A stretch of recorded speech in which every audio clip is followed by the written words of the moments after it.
नमस्कार बच्चों, एडुबिला पॉइंट के एमसीक्यू सीरीज में आपका स्वागत है। इस सीरीज में हम लोग कक्षा 10 के एमसीक्यू को हल कर रहे हैं और इससे पहले हम लोगों ने हिंदी विषय के सूरदास के पद का पहला पार्ट किया है। आज हम दूसरा पार्ट करने जा रहे हैं। पहले पार्ट में 1 से 27 क्वेश्चन थे और दूसरे पार्ट में 28 से लेकर 55 प्रश्न होंगे और इसी में सूरदास के पद आपके समाप्त हो जाएंगे। मतलब इस चैप्टर से कुल 55 प्रश्न इस सीरीज में किया गया है और इसमें से बहुत सारे प्रश्न ऐसे हैं जो कि इसी तरह एज इट इज ये आपके टेस्ट में पूछे जाने वाले हैं, इसलिए आप हमारे साथ बने रहिए और इन प्रश्नों को बहुत ही अच्छे तरीके से देखिए, समझिए और इनकी पढ़ाई कीजिए, इनका कॉन्सेप्ट क्लियर कीजिए ताकि परीक्षा में आपको 100 में 100 मार्क्स आ जाए। तो चलिए देखते हैं 28वां क्वेश्चन। और 28वां क्वेश्चन है, सूरदास अबलाहम भोरी गुर चाटी जो पागी। पंक्ति में गोपियों ने कृष्ण के प्रति अपने प्रेम को बताते हुए अपनी स्थिति किसके समान बताई है?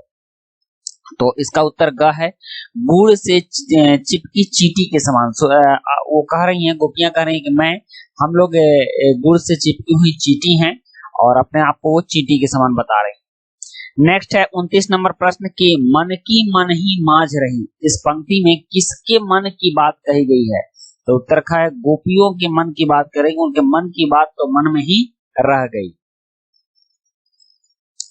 उसके बाद प्रश्न 30 है कि मन की मन ही माज रही पद के अनुसार गोपियों ने किस उम्मीद से तन मन की पीड़ा सहन की? तो इसका उत्तर है कि गोपियों ने उम्मीद लगा रखी थी कि कृष्ण आएंगे, इसलिए वो अब तक उस पीड़ा को सहते आ रही थी। तो कृष्ण के आने की पीड़ा को, कृष्ण के आने की उम्मीद से वो अपने तन मन की पीड़ा को सहती रही। प्रश्न नंबर 31 है, अब जोग संदेश सुनी सुनी। अब जोग संदेश सुनी सुनी बिरहिनी विरह दही। उपयुक्त पंक्ति में किस अलंकार का प्रयोग हुआ है?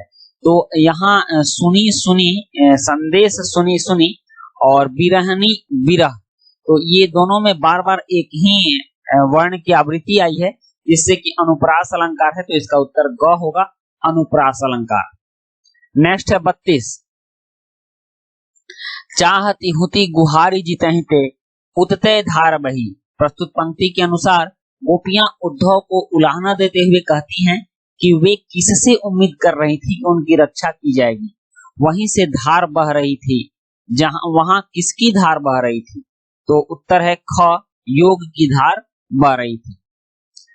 प्रश्न नंबर 33 है, सूरदास अब धीर धरही क्यों मर्यादा न रही। उपयुक्त पंक्ति में गोपियां कहती हैं कि अब मर्यादा क्यों धारण करें जब मर्यादा का पालन नहीं किया। किसने मर्यादा का पालन नहीं किया? तो क, कृष्ण ने मर्यादा का पालन नहीं किया, इसका उत्तर होगा।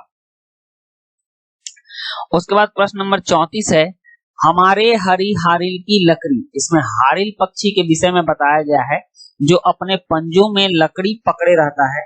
गोपियों ने अपने प्रभु को हारिल पक्षी के समान बताया है, इससे उनका कृष्ण के प्रति कैसा प्रेम दिखता है? तो एकनिष्ठ प्रेम दिखता है।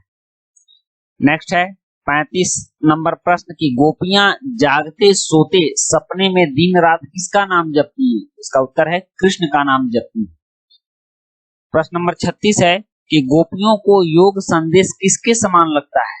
तो इसका उत्तर है कि गोपियों को योग संदेश कड़वी ककड़ी के समान लगता है।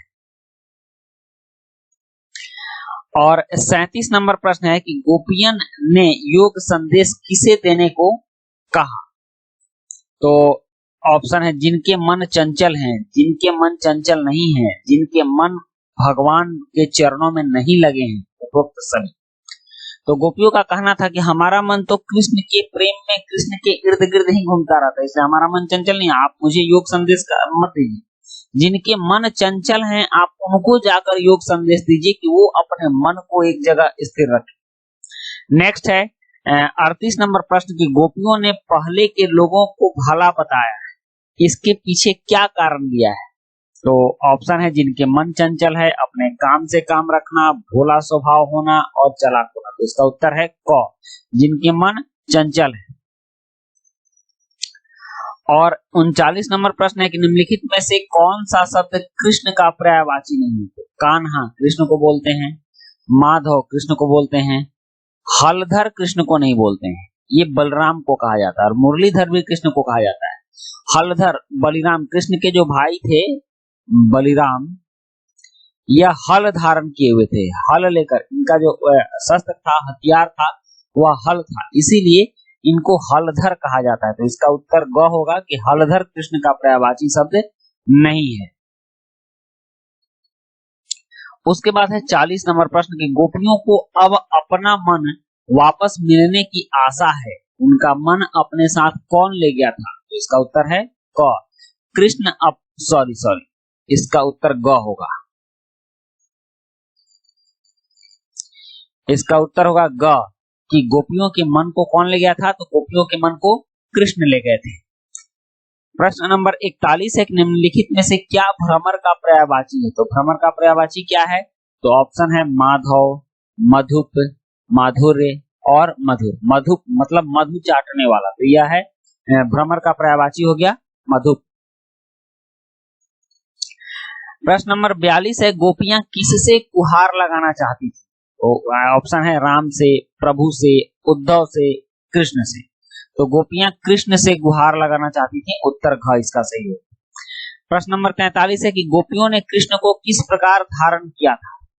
तो ऑप्शन है मन से, कर्म से, वचन से और घ है उपरोक्त सभी से। तो इसका आंसर होगा उपरोक्त सभी से, मन, कर्म, वचन सभी से कृष्ण को गोपियों ने धारण किया था। यहाँ 44वां प्रश्न है कि जकरी शब्द का क्या अर्थ है? तो ऑप्शन है व्यर्थ होना, रटना, जर्जर होना और दुखी होना। तो जकरी शब्द का अर्थ है रटना।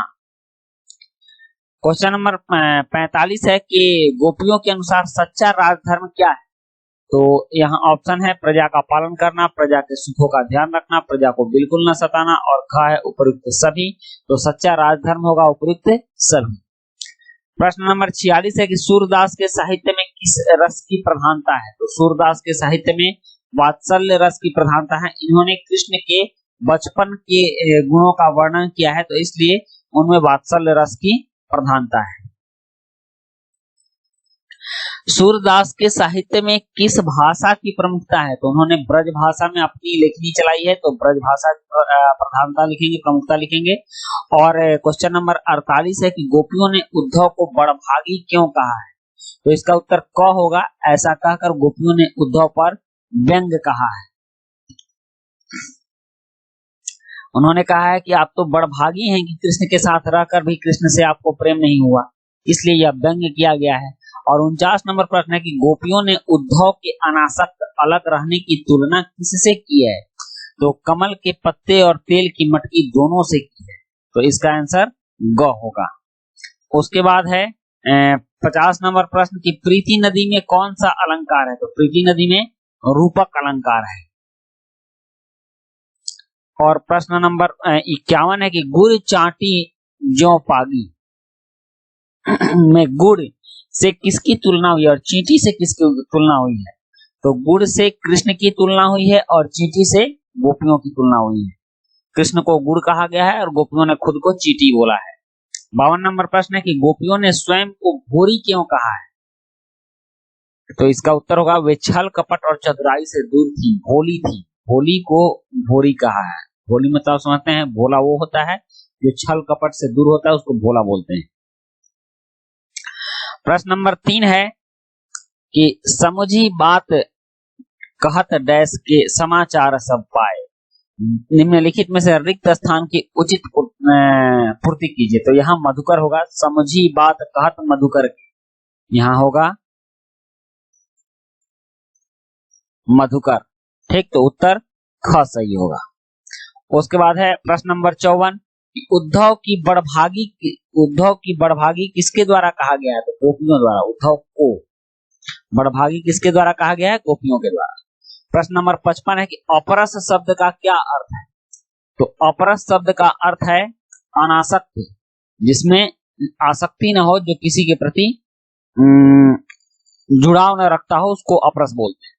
तो बच्चों ये थी आपकी चैप्टर सूरदास के पद की कुछ महत्वपूर्ण एमसीक्यू, और ये समाप्त हो गया 2 पार्ट में। पहला पार्ट अगर आप लोगों ने नहीं देखा होगा तो हमारे चैनल पर पहला पार्ट मौजूद है, जिसमें कि 1 से 27 तक के प्रश्न दिए गए हैं, और ये दूसरा पार्ट है। इसी के साथ ये सूरदास के पद का ऑब्जेक्टिव प्रश्न समाप्त होता है। वीडियो अच्छी लगी हो तो लाइक, सब्सक्राइब, कमेंट जरूर कीजिएगा। मिलते हैं नेक्स्ट वीडियो में। Thank you.